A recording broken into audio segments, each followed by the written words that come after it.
dad and their kids, a fish, a cat, and a rabbit, and a whole bunch of other bizarre characters too. But here's the real question. How did all that turn into one of the most successful cartoons in the world? It all started with Ben Bachelet, born on June 27, 1980, in Paris, France, where he spent his childhood. After high school, he studied animation in Angoulême, one of the best animation schools in Europe, where he learned the core principles of drawing and movement. Then, in 2003, he moved to London, chasing bigger opportunities, and started working at Studio aka, an animation studio known for animated commercials. He worked there for 3 years until 2006, but most of his drawings kept getting rejected. That period was full of frustration and failure because his art style was just too different. So in 2007, he finally quit. But right before leaving, his old boss told him something that changed everything. Cartoon Network was opening a new studio in Europe to make cartoons for Europe, Africa, and the Middle East. And when that new branch launched in London,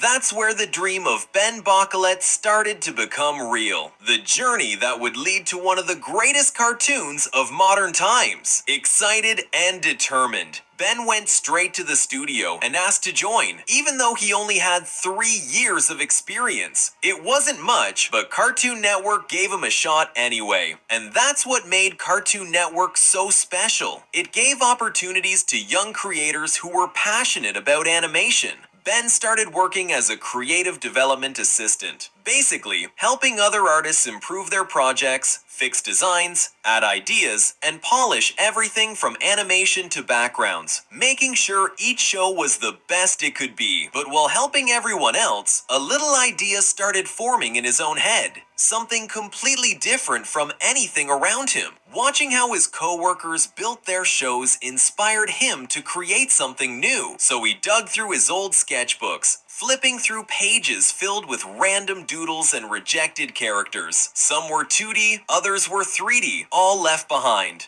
Then it hit him. What if I bring all these rejected characters together in one place? Like a school. A school for rejected characters. He built that concept and pitched it to Cartoon Network. But the vice president of development, Daniel Leonard, turned it down at first. He thought a school for rehabilitation sounded too dark for a kids' cartoon, and it might offend real schools that help children with learning difficulties. But Ben didn't give up. Instead of abandoning the idea, he reworked the entire thing. He made it brighter, funnier, and more positive. Now, instead of a rehab school, it became a show about two brothers living their daily life in a crazy fictional city filled with strange, hilarious characters. Sounds like a wild idea, right? Well, that wild idea is exactly what made Cartoon Network finally say yes. And that's how the amazing world of Gumball was born. Cartoon Network had always been the channel that said yes to the weird stuff. While other networks played it safe, CN embraced the madness. At first glance, Gumball's concept seemed basic. Two brothers living an ordinary life. A story told 1,000 times before. But what made it different was the world itself. Talking balloons, a walking slice of toast, a T-Rex, a ghost, even a talking hot dog. Characters that didn't belong to one type. Not just humans, not just animals, but a chaotic mix of everything. And even though it sounded simple, Cartoon Network said, why not give it a chance? Maybe it'll work. And that's when the big gamble began.